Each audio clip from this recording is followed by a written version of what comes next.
El Renacimiento fue una época de transformación radical que marcó el paso del oscurantismo medieval hacia la modernidad.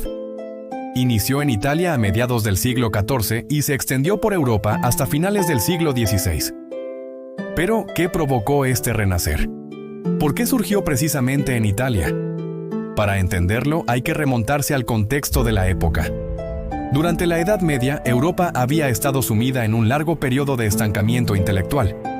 Sin embargo, a finales del siglo XIII y comienzos del XIV, comenzaron a gestarse cambios significativos.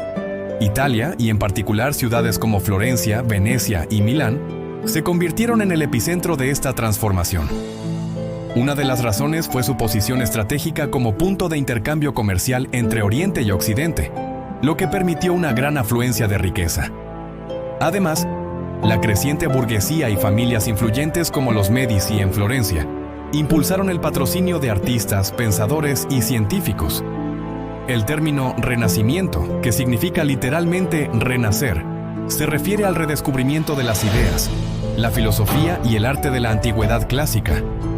Intelectuales como Petrarca y Dante fueron los primeros en abogar por un retorno a los valores y conocimientos de la Grecia y Roma antiguas, en lugar de centrarse en el pensamiento religioso medieval, que priorizaba la vida después de la muerte. Los humanistas renacentistas pusieron al ser humano en el centro de sus preocupaciones. Esto fue conocido como el humanismo, una corriente que destacaba la capacidad de la razón y el valor del individuo.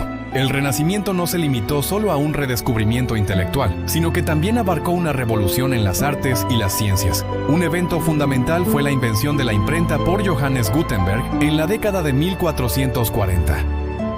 Esto facilitó la difusión masiva de conocimientos, permitiendo que los libros, que antes eran manuscritos caros y escasos, se reprodujeran a gran escala. Gracias a la imprenta, las ideas humanistas se extendieron por toda Europa, sentando las bases de lo que sería un cambio de paradigma. El Renacimiento alcanzó su apogeo durante los siglos XV y XVI, un periodo que podemos llamar la Edad de Oro.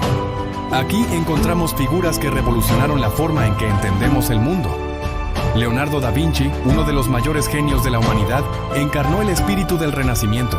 Nació en 1452 y a lo largo de su vida dejó un legado que abarcó la pintura, la ciencia, la anatomía y la ingeniería.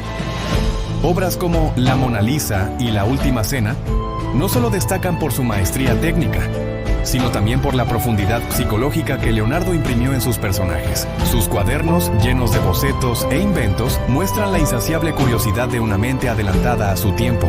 Otro gigante del Renacimiento fue Miguel Ángel Buonarroti. Nacido en 1475, Miguel Ángel fue un virtuoso en el arte de la escultura y la pintura.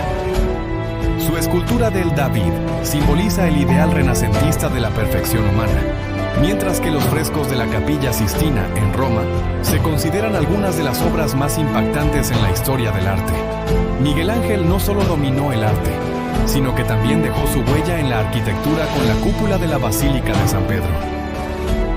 Junto a Leonardo y Miguel Ángel encontramos a Rafael Sanzio, el pintor que logró capturar la gracia y la armonía en sus obras. Su fresco, La Escuela de Atenas, es un homenaje a los grandes filósofos de la antigüedad y representa de manera simbólica el espíritu del Renacimiento, un mundo donde la razón, la ciencia y el arte coexisten en perfecta armonía. Pero el Renacimiento no solo se limitó a las artes visuales. En el campo de la literatura, Niccolò Machiavelli revolucionó la teoría política con su obra El Príncipe, escrita en 1513. Machiavelli ofreció una visión pragmática del poder, alejándose de los ideales moralistas de la época. Para él, la política debía basarse en la realidad, no en la virtud, lo que lo convirtió en uno de los pensadores más influyentes y controvertidos de su tiempo. El avance científico también fue notable. Hacia finales del siglo XVI, Galileo Galilei desafió la visión geocéntrica del universo que había imperado durante siglos. Con su telescopio mejorado, Galileo observó las lunas de Júpiter y las fases de Venus, confirmando la teoría heliocéntrica propuesta por Copérnico. Sus descubrimientos marcaron el inicio de la revolución científica, sentando las bases para el desarrollo de la física moderna. El Renacimiento se extendió más allá de Italia, influyendo en toda Europa. En Francia, el rey Francisco I se convirtió en un gran mecenas del arte renacentista, invitando a artistas italianos a trabajar en su corte. En Inglaterra, el Renacimiento floreció en la literatura con la figura de William Shakespeare, cuyas obras exploraron la complejidad de la condición humana. En España, el Siglo de Oro se caracterizó por la literatura de Miguel de Cervantes, autor de Don Quijote, una de las novelas más importantes de la historia. Sin embargo, hacia finales del siglo XVI, el Renacimiento comenzó a declinar. En parte, esto se debió al surgimiento del manierismo, un estilo artístico que se alejaba de la búsqueda de equilibrio y proporción del Renacimiento, optando por formas más alargadas y estilizadas. Además, la Contrarreforma, impulsada por la Iglesia Católica, trató de frenar el avance de las ideas humanistas que habían desafiado su autoridad. En el ámbito político, las guerras religiosas y las crisis económicas también contribuyeron al declive de los ideales renacentistas. Aunque la era dorada del Renacimiento llegó a su fin, su legado perdura hasta nuestros días. Las ideas y descubrimientos de esta época sentaron las bases de la ciencia moderna, la filosofía, el arte y la política. Fue un renacer que nos dejó una nueva forma de ver el mundo, centrada en el poder de la razón, el valor del individuo y la belleza de la creación humana.